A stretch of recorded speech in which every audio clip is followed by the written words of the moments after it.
Come on in my kitchen. Here we go. Mask mandate, New York, starts Monday. But it's Friday night. Yeah, the new mask mandate starts on Monday. And we're going to a concert next Saturday. That ought to be fun looking. But it's TGIFF, got my vodka and tonic. Got a great show for you tonight. Before we start the show, I'm going to keep you a little bit in suspense during this one, okay? Because there's a couple of things up front before we get to what we're actually doing. I just took a nice hot shower. I love a nice hot Friday night shower. You know, wash the work week off of me. Get ready for a nice chill weekend with a bunch of work around here. So, let's get started. Alright, let's start by making a quick stock. You could use chicken stock for this dish. You could use vegetable stock if you want to do it vegan. You could use water. But we're getting to the end of the year here. I like to clean things out, start fresh in the new year. I had a little bit of duck stock in my freezer. It's not much, from a beautiful roast duck dinner I had with friends this year. So I'll put that little bit of duck stock in. I'll top it off with water. Duck stock's got a pretty robust flavor anyway, so the water helps thin it down. And then I'm just gonna, I had some onions that I already cooked with. I had cut them, I actually forgot. I had cut one and then cut the other one. One was in a bag in the fridge. So this is a good way to use up those onions if they're a day or two old. Some parsley. Just making a quick veg stock. You could do this without that duck. Just water in a bowl. We'll cook it for like 15-20. Throw a carrot in. These have both been washed. Celery. There you go. That could be a beautiful vegetable stock. A couple bay leaves. I do like to rinse these before they go in. That's not a big pot of stock, so I'll just put the one. And, oh, I just remembered. Improv, people. You gotta think. You gotta be on your toes. Just remembered I have some button mushrooms, and there's just 3 left. Oh, there's 4, but I'll take the stems out. A little bit of mushroom in the stock gives a nice sort of warm flavor, almost meaty. So let's just simmer that while I prep everything else up, and I'll let you know what we're doing soon enough. Okay, I guess it's time to spill the beans. We made the stock. So what are we going to do with this stuff? Let's cook some scarola. Okay, here we go. Scarola. Escarole. Okay? I washed this really good. I love escarole. I love all these bitter greens. Radicchio, arugula, chicory, cannellini, white beans. Now these are canned beans. Of course, if you get some dried beans, soak them down. I mean, that's always preferred. But I've said it before, I'll say it again. Beans are one of the things in a can that are tolerable to use and great to have stocked up on. No shortage of beans in this house of all different kinds. Escarole and cannellini, it's a classic, okay? And we've got our stock. And like I said, this could be a totally vegan dish. This could be a vegetable stock, or you can just use water. Sometimes I like water in these soups. Just let the ingredients shine through. But I had the duck, I wanted to use it up. So we added some aromatics, some bay leaves, some water. It's still steaming. Yeah, that's going to be perfect in this. Garlic, extra virgin olive oil, picture not shown, like from the yearbook. Parmigiano Reggiano, for when we actually consume, but we might slide a little in. Pepperoncini, crushed red pepper, and here's those little turkey, mostly turkey, meatballs with the dried sage. They're unbelievable. I made 10. How many are left? 7. I couldn't. What am I going to tell you? So what? I'll have a bowl of soup tonight and a bowl of soup for lunch tomorrow. 3 meatballs. Those things are unbelievable. We'll do a whole meatball show. I didn't want to put you through it tonight. Alright, I'll give you a little quickie.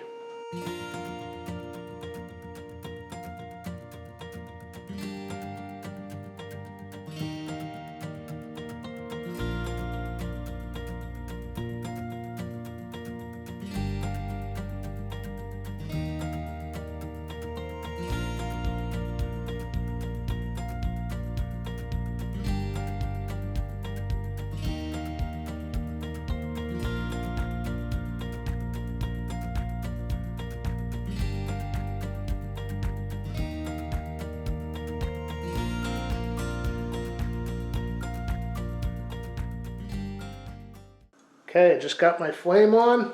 Extra virgin olive oil. I tell you what, man, extra virgin olive oil, garlic, and pepperoncini. I should just save one clip and just rerun it. Make my life easier in Premiere, you know? Okay, I actually forgot something when we were on the board, looking at everything, and how could I forget this? Garlic, and just because I have them in the house, I'm going to throw one anchovy in there. Because with these bitter greens, that umami that comes out of that is hard to describe. Pepperoncini. I want a nice little kick to this. Then I'm going to start mashing up my anchovy. They disappear. I don't know why people are so afraid of these things. Think of it as a little sliver body of salt. But the most amazing salt ever. See, it's gone already. Freaking disappeared. I can see more of the red pepper flakes than I can of the sugar.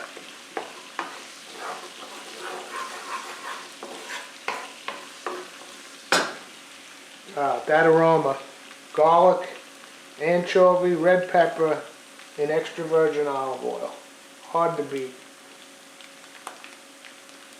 And right away, I think I'm going to add my escarole, because I want this to cook down. I like these bitter greens. Not even just the bitter. If you remember the broccoli show, I think it was 009, chopping broccoli. Which, by the way, has become a popular dish with some people who never had it before. If you guys make this stuff, I get freaking pumped. But as I was saying, with the pasta with broccoli, when you cook that long, for that amount of time, slowly, and you let those flavors break down, it will surprise you. You don't even realize it's broccoli. It becomes a whole nother thing.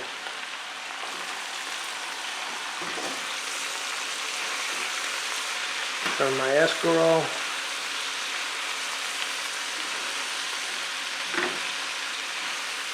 Now, you know what? A little pinch of salt. Actually, I'm going to go for this. My pal gave me this, Trader Joe's. Wine-infused sea salt. Let's try it. Not going to put too much. I have salt in with rosé, pink peppercorns, and rosemary. All right. Those are good flavors for this dish. Let's give it a shot. I'm going to splash just a touch of white dried vermouth. This wasn't planned. Why? Because I remembered it was on this door. And because I can. Little white vermouth. Crack some pepper in there. Ooh, the anchovy is wafting up at me in a nondescript way.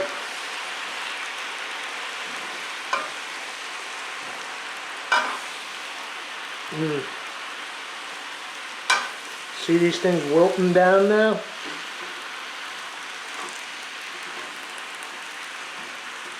Once I get them nice and wilted, soft, they drop in volume a little. Then I'm going to add my stock. This incredible duck stock, thinned down with water, onion, carrot, celery, bay leaf. I strained it real good through that fine strainer.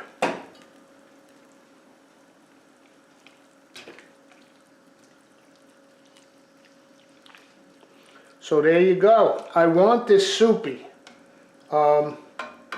So I'm going to put a cover on this, turn the heat way down.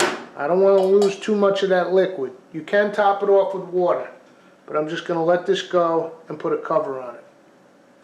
Okay, this has been simmering for a while now. Let's see what we got. I kept it bland. I didn't put a lot of salt. Oh yeah, that stock. And then I added some plain water along the way. it got a little low. I want this to be like a soup. So now I can add just a touch of salt. And I was playing with that wine salt, but you know, that's new. I'll get used to it. I know my kosher salt. I know how much to put. You know, different salts, the size of the grain, where it's from, you know. Kosher salt I can do with my eyes closed. And I didn't put a lot of that either. Because remember, I said we're going to cook a little Parmigiano Reggiano right in. And that's salty. Not like a Romano or a Locatelli, but all these cheeses have a salty kind of characteristic to them. So a little in, of course we're going to grate it over when we eat it. But it's nice to cook a little in. It's also a little bit of a thickener. Alright, now let's try it with the salt and the cheese. And honestly now, it's like a magic trick. I don't remember which one was the dipping spoon. But in this case it doesn't matter. This is just for me. Yes.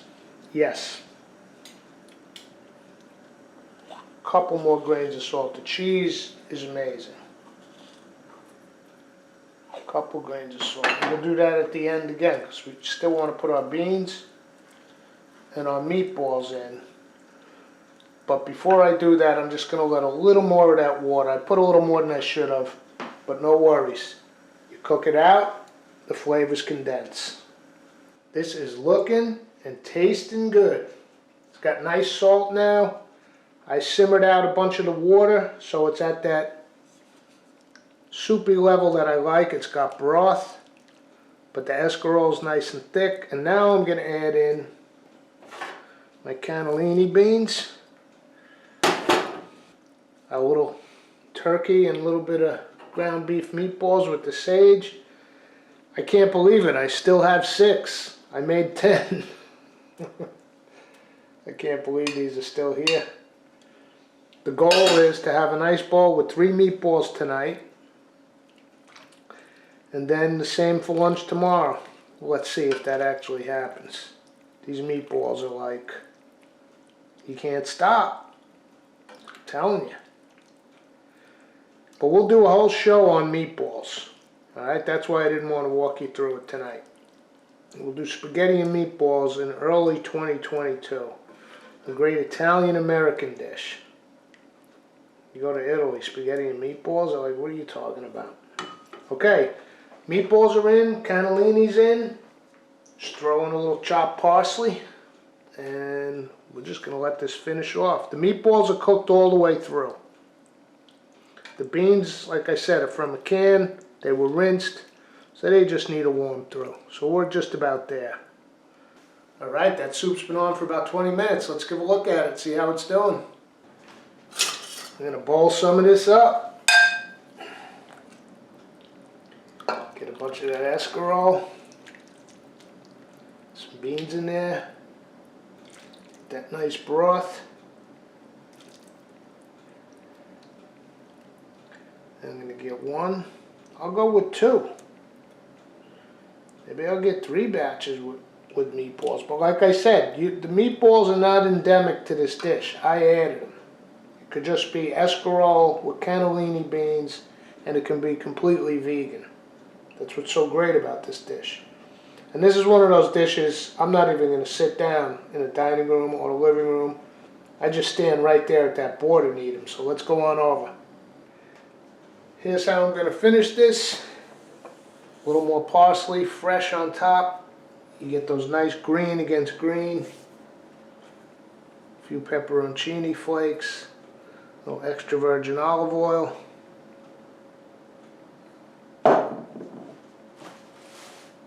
And finally, the Parmigiano Reggiano.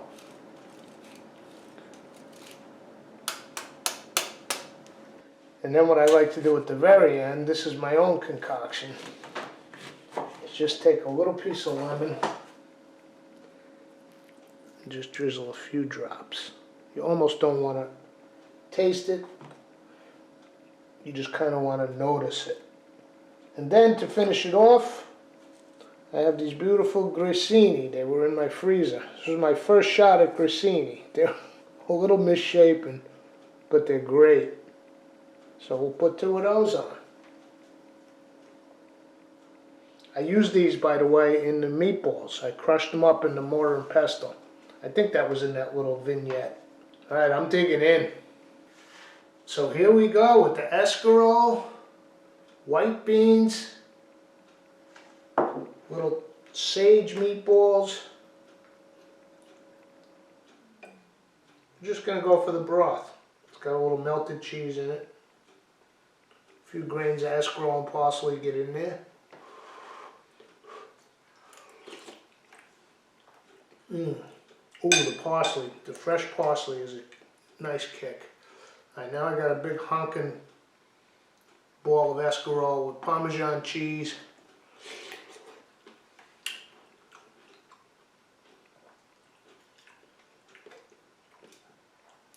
One of the great greens, scarola. Here's a piece of that meatball with some nice cannellini.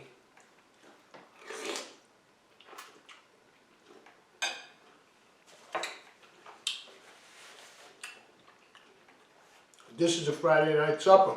Supposed to get a whole bunch of snow tomorrow? I don't know. Perfect.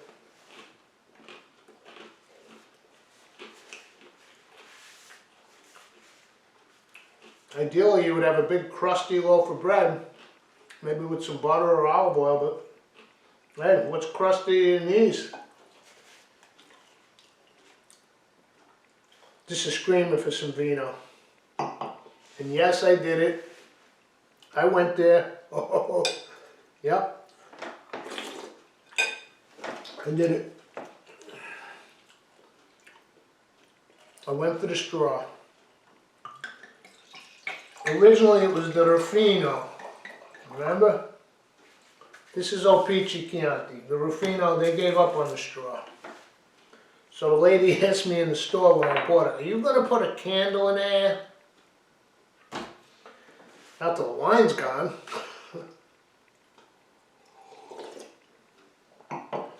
Yeah. Come on, man. A good table wine. Turkey meatballs with sage. Grissini.